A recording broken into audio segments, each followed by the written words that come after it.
ya, menyebutkan hadis ini termasuk sepertiga atau seperempat Islam. Makanya Al-Imam Ibnu Qayyim beliau mengatakan hadal hadis jama'al wara' kullah. Hadis ini menghimpun seluruh sifat wara'. Wara' itu sifat kehati-hatian dalam beragama. Hadis ini berbunyi An Abi Hurairah radhiyallahu anhu, dari Abi Hurairah beliau mengatakan qala Rasulullah sallallahu alaihi wasallam, Rasulullah bersabda min husni islamil mar'i tarku ma la ya'ni. Termasuk baiknya Islam seseorang tarku ma la ya'ni, dia meninggalkan apa yang enggak bermanfaat baginya. Hadis ini merupakan jawami'ul kalim. Jawami'ul kalim itu ungkapannya singkat, cuman min husni islamil mar'i tarku ma la ya'ni, singkat ucapannya, tetapi maknanya luas. Yang mana jawami'ul kalim ini khusus diberikan kepada Nabi Muhammad SAW saja. Sebagaimana beliau bersabda, fuddiltu al-anbiya bisittin, aku dianugerahi oleh Allah keutamaan atas nabi-nabi yang lain itu dengan 6 hal. Yang pertama, itu jawami'ul kalim, aku diberikan jawami'ul kalim. Jawami'ul kalim itu ungkapan singkat tapi maknanya luas. Wa nusirtu birru'bi, lalu aku dimenangkan dengan ru'ub itu Allah berikan rasa takut kepada musuh. Terus wa uhillat liyal ghanaim, aku dihalalkan bagiku ghanimah, harta rampasan perang. Wa ju'ilat liyal ardu tahura wa masjidah, dan dijadikan untukku tanah itu suci dan bisa untuk masjid sholat beribadah. Wa ursiltu ila khalqi kafah, dan aku diutus kepada seluruh manusia. Kalau nabi-nabi itu dia diutus kepada umatnya saja, kalau nabi tidak, seluruh manusia. Ila khalqi kafah wa khutima biyan nabiyyun, dan aku adalah penutup para nabi. Jadi jawami'ul kalim ini adalah pemberian yang hanya Allah berikan kepada Nabi kita Muhammad sallallahu alaihi wasallam. Nah, ulangi, jawami'ul kalim itu ungkapannya singkat tetapi maknanya luas. Termasuk hadis yang akan kita bahas ini, ya, min husni islamil mar'i tarkuhu ma la ya'ni. Ini adalah jawami'ul kalim, ungkapannya singkat tapi maknanya luas. Baik, jamaah rahimakumullah, sekarang kita bahas hadisnya. Rasulullah SAW bersabda, min husni islamil mar'i, termasuk baiknya Islam seseorang. Islamil mar'i, Islam seseorang. Di sini Nabi beliau mensandarkan Islam kepada seseorang. Artinya orangnya. Kita akan bahas di sini orangnya, bukan Islamnya. Ya, kenapa Nabi tidak menyadarkannya kepada Islam? Karena agama Islam seluruhnya bagus, seluruhnya sempurna. Berbeda dengan orangnya. Makanya min husni islamil mar'i, termasuk baiknya Islam seseorang, Muslim yang baik. Islam seseorang itu adalah istislamuhu lillahi zahiran wa batinan. Dia menyerahkan dirinya kepada Allah secara zahir, lahir dan batin. Secara batin maksudnya dia menyerahkan dirinya kepada Allah dengan akidahnya yang benar dan dengan hatinya yang baik, yaitu dengan dia mengimani setiap apa yang harus dia imani. Sebagaimana yang datang di hadis Jibril. Jibril pernah mendatangi Nabi, bertanya, di antara pertanyaannya bertanya tentang iman, mahwal iman, apa itu iman. Jibril menjawab, Nabi kita Muhammad SAW beliau menjawab, Al-imanu huwa an tu'min billah. Iman itu kamu beriman kepada Allah. Maksudnya kita beriman akan wujudnya Allah, bahwasanya Allah itu adalah Sang Pencipta. Allah adalah yang satu-satunya kita sembah. Allah memiliki asma dan sifat yang husna. Gak ada yang menyerupainya.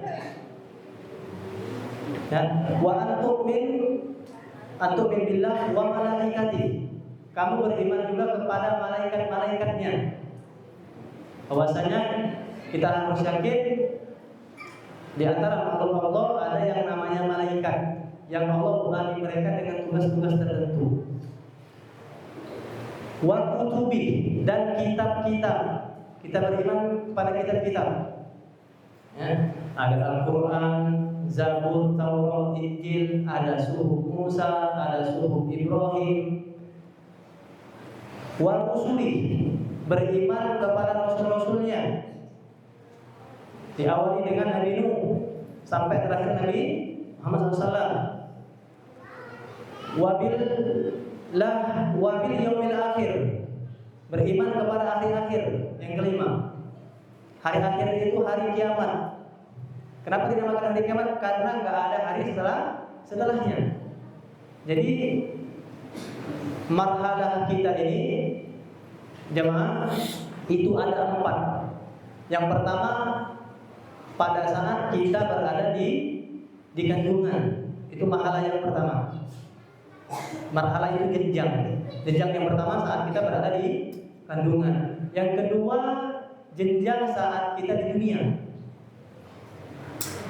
Yang ketiga, saat di alam barzakh. Yang keempat, di akhirat. Makanya ya, akhirat ini disebut dengan al-yaumul akhir, hari terakhir, hari akhir. Kenapa? Karena dia marhalah yang terakhir, tidak ada lagi setelahnya marhalah yang lain. Dan kata Syekhul Islam Ibnu Taimiyah bahwasanya termasuk beriman dengan hari akhir itu adalah ma'akhbaru bihi Nabi sallallahu alaihi wasallam mimma yakunu ba'dal maut. Beriman setiap apa yang dikabarkan Nabi setelah kematian. Berarti masuk ke dalamnya alam barzakh, masuk di dalamnya yaumul ba'ats, hari kebangkitan, pertimbangan amal, terus sirat, haud, sampai surga dan neraka. Nah, lalu yang terakhir kata Nabi wa antu'min bil qadri khairihi wa syarrihi. Yang keenam, kita beriman kepada takdir yang baik dan buruk. Nah, mungkin ada yang bertanya, kok Nabi mengulangi lafaz iman kepada takdir, padahal yang tadi enggak. Yang tadi langsung pada Allah, malaikat, kitab, rasul, hari akhir. Nah, pas takdir kok diulangi lafaz berimannya.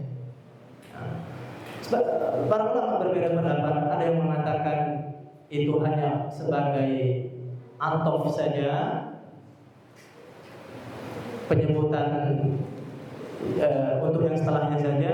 Ada yang mengatakan itu untuk penekanan, karena sebagian orang itu ada yang mencela takdir buruk, dan untuk penetapan bahwasanya beriman kepada takdir itu termasuk rukun pondasi iman. Karena ada orang yang mengingkari iman kepada takdir.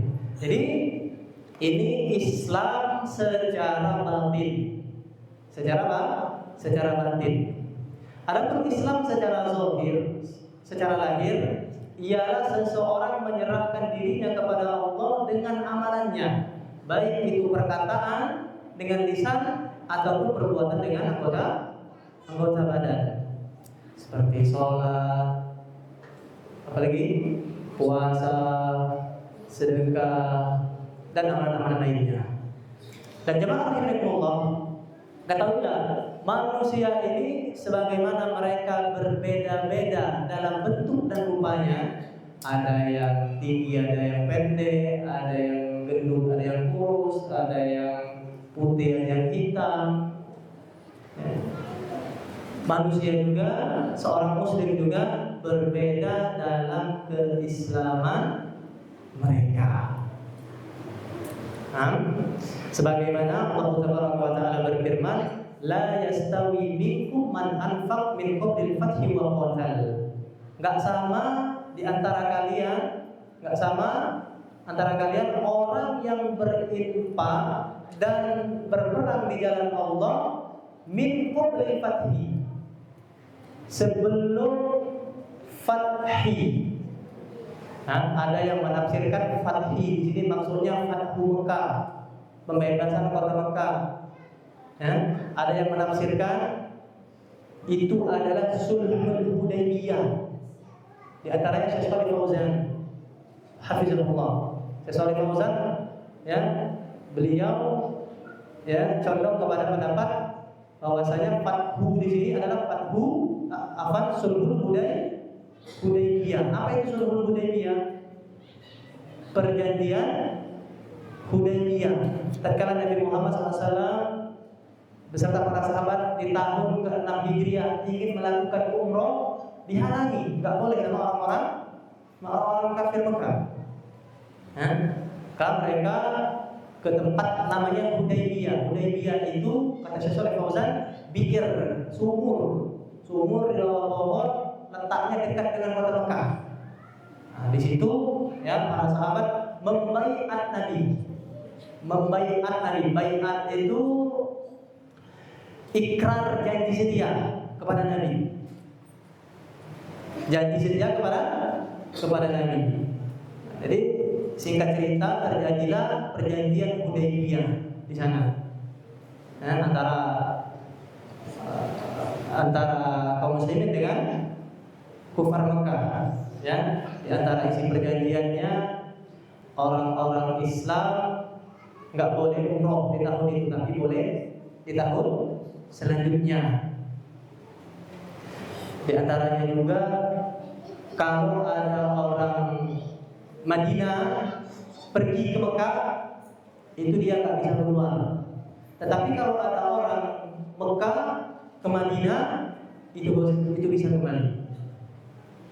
Secara zahir mungkin nampak nggak adil ya, tetapi kalau kita selidiki, itulah strategi Nabi dalam berdakwah. Dengan misalkan ada seorang Muslim yang tinggal di Madinah atau kota Mekah nggak dikembalikan, dia bisa mendakwahi orang-orang di Mekah.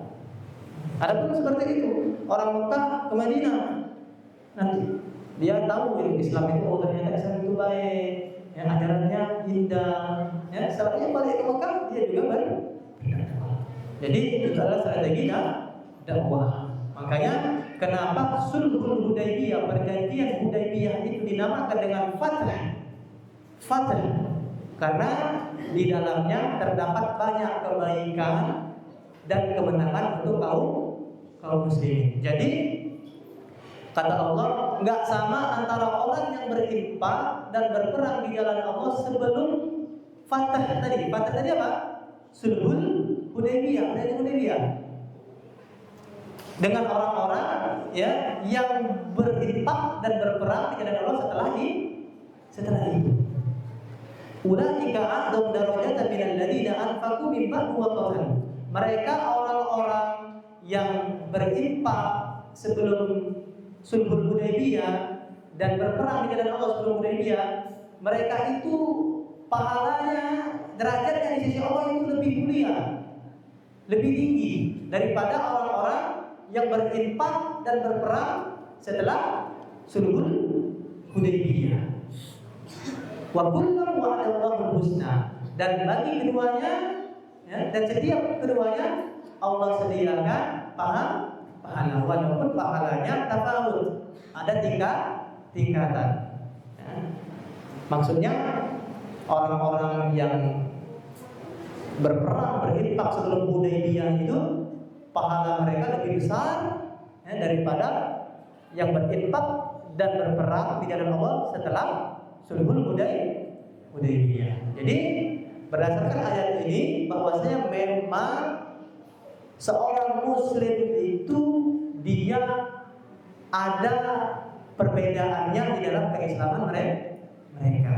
Ada perbedaan, ya, ada perbedaan tingkatan di dalam keislaman mereka. Dan secara umum seorang muslim itu, ya, terbagi jadi dua. Berapa? Dua. Ada namanya muhsin, ada namanya musi. Muhsin itu orang yang baik Islamnya. Musi itu adalah orang yang buruk Islamnya. Siapa itu muhsin? Yang baik Islamnya siapa? Dia menyerahkan dirinya kepada Allah dengan amal. Makanya tadi kita bahas di awal, dengan amal, baik itu dengan lisan ataupun perbuatan dan batin. Jadi seorang muslim yang baik itu dia menyerahkan dirinya kepada Allah secara lahir dan batin. Batin maksudnya tadi apa? Akidahnya benar, hatinya baik. Ya? Allah Ta'ala berfirman tentang muslim yang muhsin ini, yang baik ini. Allah Ta'ala berfirman, "Waman aslamu waman ahsanu mimman aslama wajhahu lillah wa huwa muhsin." Ya. Dan siapa yang lebih baik agamanya daripada orang yang menyerahkan dirinya kepada Allah secara lahir, wa huwa muhsin, dan dia berbuat baik secara lahir.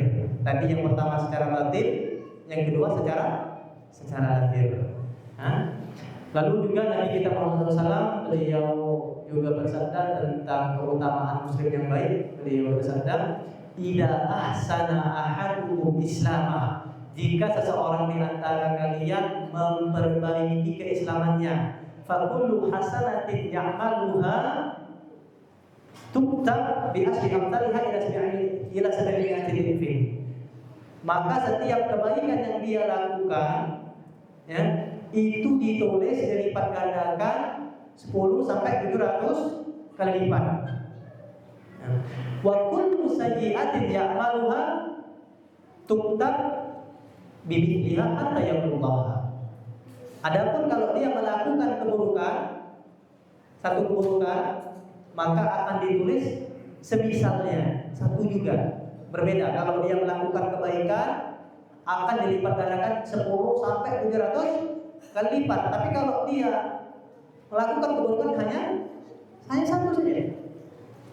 Itu bentuk kasih sayang Allah Subhanahu wa Ta'ala. Hatta yang Allah sampai menemui Allah Subhanahu wa Ta'ala. Ini muhsin, muslim yang baik. Adapun musi ini tadi apa? Orang yang buruk Islamnya. Siapa dia? Ya, dia yang yang tidak menjalankan Islam itu sendiri, baik secara lahir ataupun batin. Untuk secara lahir, misalkan nggak sholat, pas Ramadan nggak puasa,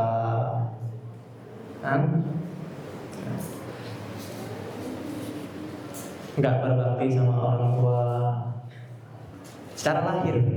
Adapun secara batin, ya, seperti misalkan riya, iri, dendam, penyakit hati.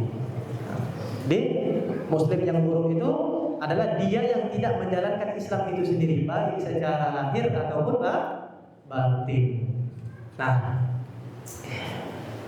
cara agar kita bisa menjadi muslim yang baik, kata Nabi dalam hadis ini tadi apa?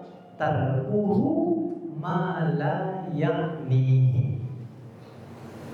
Dia meninggalkan apa yang tidak bermanfaat baginya. Baik dalam berucap ataupun berbuat.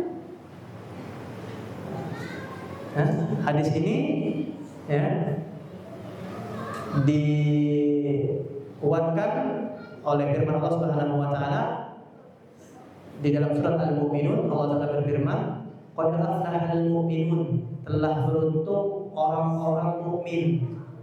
Siapa mereka? Alladzina hum fi shalatihim khashi'un, mereka salatnya khusyuk. Walladzina hum 'anil lagwi mu'ridun, dan mereka terhadap perbuatan lagun itu perbuatan yang sia-sia, perkataan sia-sia, mu'ridun, berpaling. Mereka enggan untuk melakukan perbuatan sia-sia ataupun perkataan sia-sia. Seperti mengurusi urusan sibuk dengan urusan orang lain yang bukan urusannya. Contoh, kalau santri ya, jangan kalau ada orang lagi ngobrol berdua, deketin, muntil apa yang mereka bicarakan. Ya. Kalau misalkan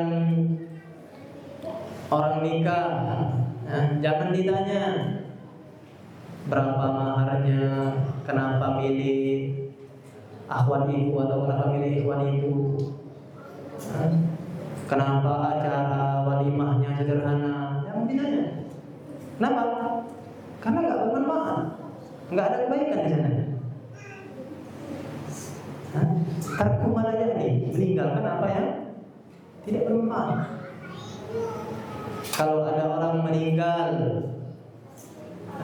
jangan ditanya berapa harta warisan yang ditinggalkan, siapa yang paling banyak dapat harta warisan, ada masalah tak dengan keluarganya. Jangan ditanya, nggak bermanfaat. Ada nggak bermanfaat?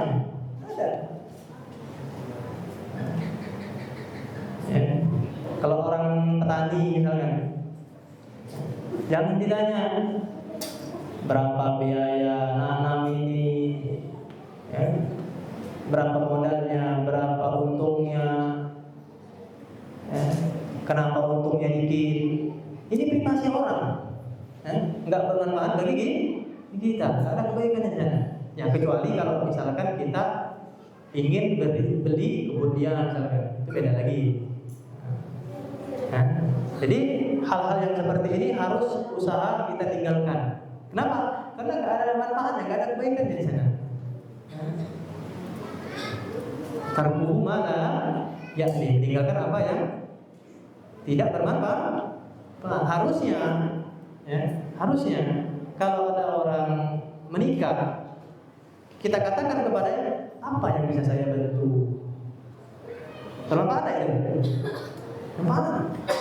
Kalau ada orang meninggal, doa apa yang bisa saya panjatkan untuk dia? Bermanfaat kan? Bermanfaat. Kalau petani tadi misalkan, apa yang bisa saya pelajari dari kebun antum? Nanti anak akan beli tanah, anak tanami. Nah, itu kan bermanfaat. Ketimbang hanya berapa modalnya, berapa hasilnya per bulan, kelapa dikit. Itu kan nggak bermanfaat. Nah, jadi ya kata Nabi, ciri muslim yang baik itu dia meninggalkan yang tidak bermanfaat bagi dia. Nah, untuk tahu kira-kira sesuatu ini suatu urusan, ya, kalau kita mau tahu ini urusan kita atau bukan, ya, coba lihat itu bermanfaat bagi kita atau tidak. Ya. Jika bermanfaat dalam urusan agama, misalkan anak belum tahu bab sholat, maka anak nanya tentang sholat. Nah, itu berarti bermanfaat. Tanya tentang sholat. Berarti ini urusan. Kenapa? Karena bermanfaat. Misalkan cara merawat tubuh agar sehat, bermanfaat ya? bermanfaat, berarti urusan kamu. Kalau bermanfaat. Cara menghindari harta yang kita miliki dari riba, ya, bermanfaat nggak? Bermanfaat, berarti itu urusan kamu. Bagaimana, ya, aku melindungi keluargaku dari api neraka, bermanfaat nggak? Bermanfaat, berarti itu urusan.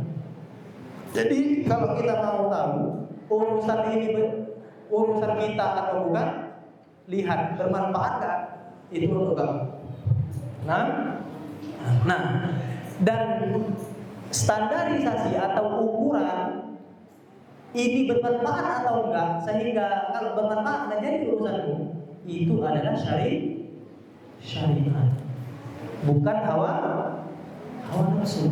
Jadi, ya, kalau syariat bilang ini sesuatu yang baik, walaupun menurut hawa nafsu kita itu buruk, maka itu baik.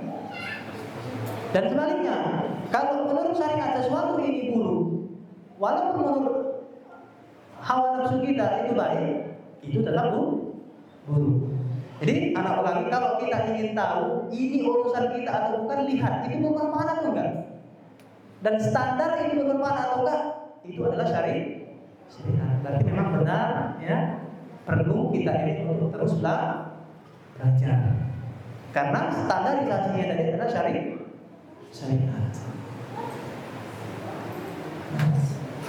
Dan, ya, karena banyak jemaah, karena banyak sekarang ini, ya, sebagian orang mereka meninggalkan amar ma'ruf, ngajak orang kepada kebaikan ataupun nahi anil munkar, melarang orang untuk tidak mengerjakan munkar.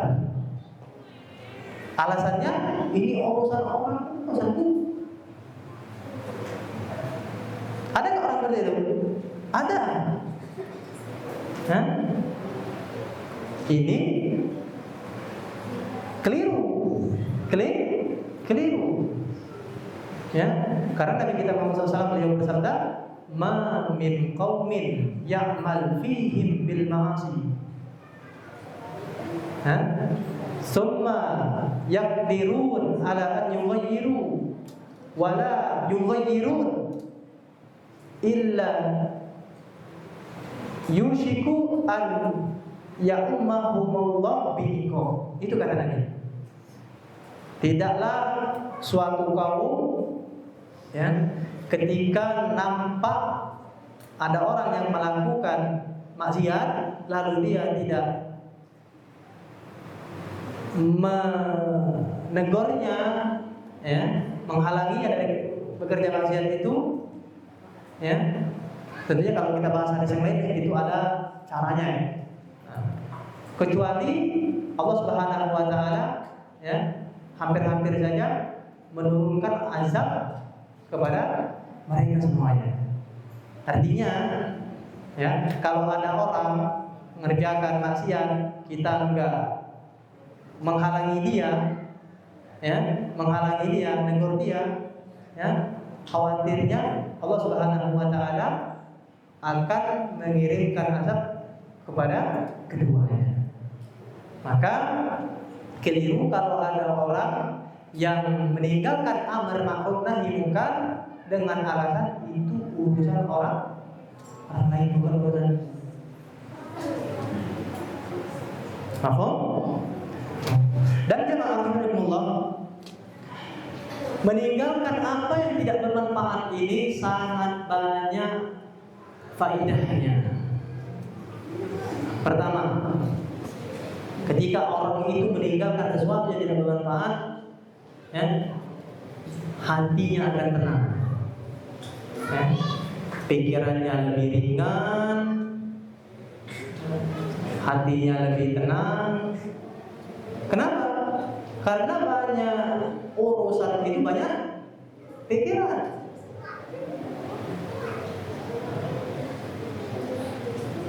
Banyak urusan itu banyak pikiran, ya. Bahkan terkadang banyak topik juga. Ya. Makanya memang perlu kita untuk meninggalkan ya sesuatu yang tidak bermanfaat agar kita tenang. Itu yang pertama. Yang kedua, kalau kita meninggalkan yang tidak bermanfaat, kita akan mendapatkan dua kebaikan. Kok bisa? Bisa. Perhatikan. Coba kalau kita meninggalkan yang tidak bermanfaat, ya, artinya kita terhindar dari perbuatan yang sia-sia. Bahkan bisa jadi dosa. Kita terhindarkan dari dosa juga. Contoh misalkan orang gosip. Kita dengarkan orang gosip. Bisa jadi di dalam gosip mereka ada gibahnya. Dosa kita. Ketika kita menghindarinya, kita terhindar dari dosa. Dan ketika kita menghindarinya, kita akan, ya. Dan yakinlah kalau orang menghindari perbuatan yang tidak bermanfaat, pasti dia akan mengerjakan perbuatan yang bermanfaat. Ya. Pertama dia menghindari perbuatan yang sia-sia bahkan dosa. Kedua, ya, dia ketika melakukan yang bermanfaat, misalkan dia baca Al-Quran, ya, dia baca Al-Quran, dia zikir, dia doa, dan seterusnya, dia dapat pahala. Jadi dia dapat dua kebaikan. Pahala meninggalkan sesuatu yang tidak bermanfaat, lalu pahala apa? Dia mengerjakan yang bermanfaat. Seperti misalkan baca Quran berarti dapat pahala baca Quran. Itu yang kedua. Yang ketiga, ya, kasih sayang Allah. Allah itu sayang sama dia. Kenapa? Tidak semua orang jemaah yang bisa meninggalkan perbuatan yang tidak bermanfaat. Enggak semua orang bisa meninggalkan perbuatan yang tidak bermanfaat. Maka yang orang-orang yang bisa meninggalkan perbuatan yang bermanfaat itu, ya, Allah memimpin dia kepada perbuatan yang bermanfaat. Itu kasih sayang Allah. Yang keempat, terakhir karena azannya. Yang keempat, orang yang meninggalkan perbuatan tidak bermanfaat, ya. Tadi apa yang pertama?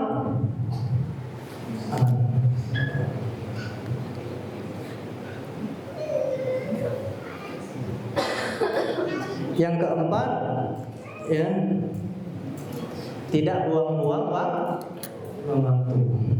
Karena waktu itu berharga, mahal. Waktu itu nggak bisa kembali. Karena ini perbuatan yang tidak bermanfaat, nggak ada hasilnya. Maka dia cuma buang-buang waktu. Dan waktu itu akan ditanya oleh Allah. Ya.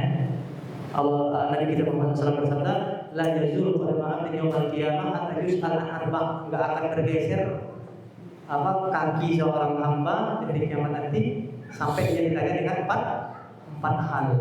Di antaranya an umurihi fi manafna, tentang umurnya, tentang masa atau waktu dia kemana dia mesti. Nah, jadi intinya jemaah rahimakumullah, memang kebutuhan kita untuk, ya, mengamalkan hadis ini, ya, sehingga waktu kita nggak sia-sia dan yang lain-lain tadi, ya, kita bisa mendekatkan diri untuk lebih banyak mendapatkan pahala insya Allah Subhanahu wa Ta'ala. Nah, karena waktu azan sudah masuk, tafadhol muadzin dibantu.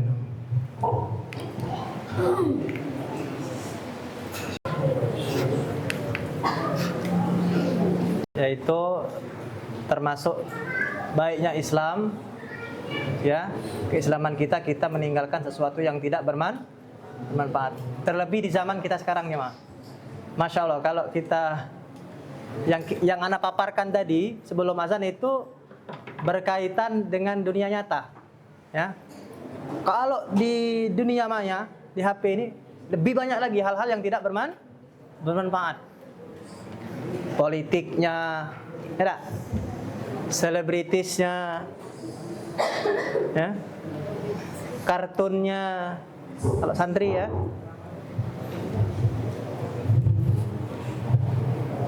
Apalagi sportnya banyak, ya. Nah, jadi memang sudah jadi kebutuhan kita untuk menghindari hal-hal yang tidak bermanfaat, baik di dalam dunia nyata ataupun dunia maya. Yang lebih banyak lagi hal-hal yang tidak bermanfaat. Semoga Allah Subhanahu wa taala memberikan kita taufiknya untuk bisa mengamalkan hadis ini. Amin ya rabbal alamin. Baik, jemaah rahimahullah, sekarang kita lanjut ke hadis yang satunya, yang ini adalah hadis terakhir dalam bab muraqabah. Ya, nanti insyaallah di pertemuan yang akan datang kita bahas bab baru, bab tentang takwa.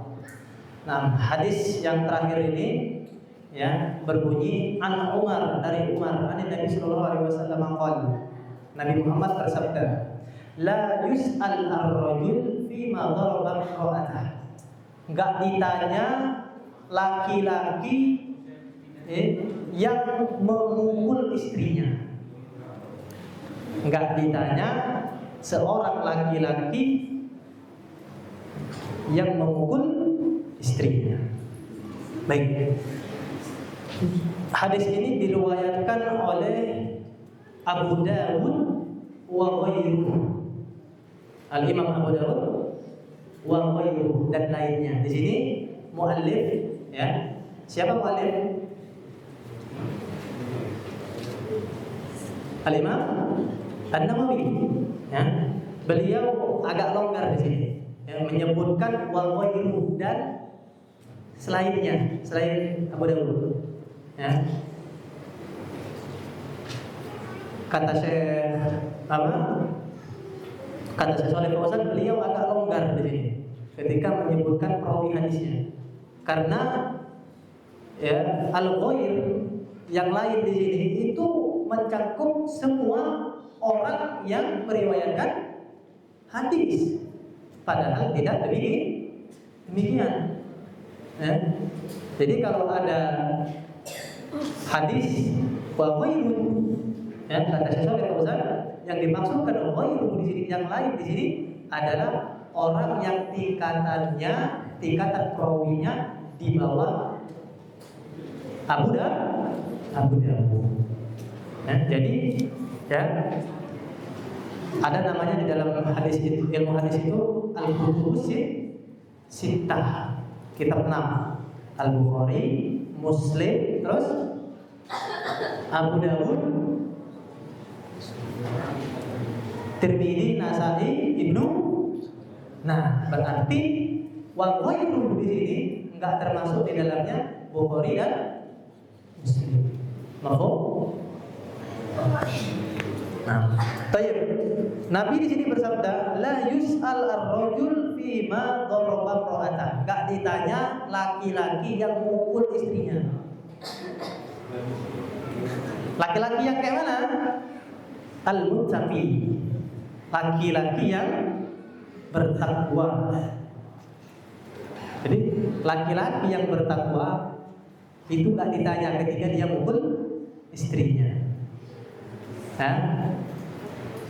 Alladzi intaha bihi al-amr ila akhir al-maratib al-thalath allati asyara Allah ilaiha fi qawli wallati takhafuna nushuzahunna fa'iduhunna wahjuruhunna fil madhaji' wadribuhunna. Ya. Nah, jadi di dalam sebuah ayat di dalam Al-Qur'an, ya, Allah berfirman wallati takhafuna nushuzahunna. Ya, orang yang khawatir nusyuz dari istrinya. Nusyuz itu ngebangkang, terus melawan sama laki, ya, itu istri yang nusyuz, ya. Maka apa kata Allah? Fa'iduhun, nasihati dulu. Kalau mereka nusyuz, nasihati. Enggak berubah, ya, wahjuruhunna fil madhaji'. Kalau dia enggak berubah, apa? Pindah tempat tidur, enggak tidur sama dia. Dan yang terakhir wadribuhun, pukul, tetapi pukulan yang ya tidak berbekas. Jadi kata Nabi di sini, la yus'al ar-rajul fi ma darabah. Enggak ditanya seorang muslim yang bertakwa ketika dia memukul istrinya yang nusyuz, setelah dia menasihati, setelah dia pindah tempat tidur. Dan pukulan ini pukulan yang ghairu mubarrah, pukulan yang tidak membekas. Tetapi jemaah, jangan langsung berarti. Jadi jemaah rahimakumullah, ternyata ya, jadi kalau ada laki-laki yang bertakwa, diketahui dia ini bertakwa, lalu dia memukul istrinya, maka dia tidak ditanya kenapa dia memukul istri, karena dia bertakwa, ya, dengan takwa yang sebenarnya. Betul? Hada insahal hadis. Ini jika hadisnya sahih, walakinnal hadis tetapi ternyata hadis ini dong. Ya. Jadi kalau kita bicara tentang hadis dhaif, bisa jadi perawinya hafalannya buruk ataupun ada kefasikan sedikit di situ. Nah, jadi hadis ini dong. Nah,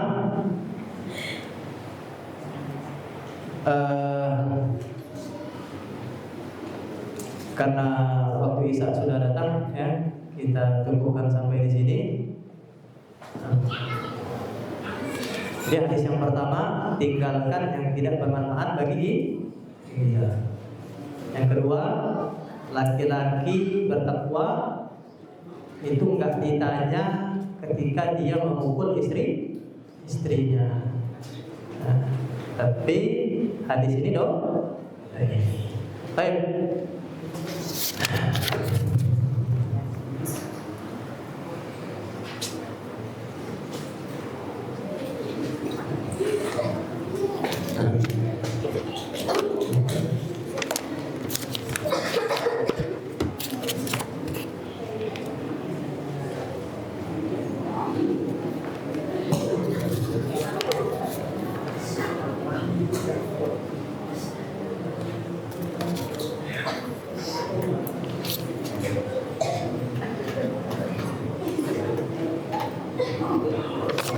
Apakah syaitan masuk surga?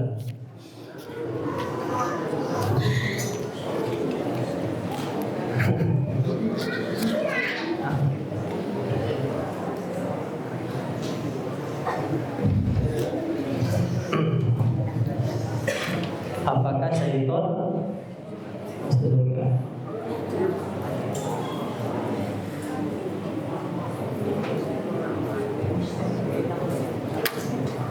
Syaitan masuk surga kan?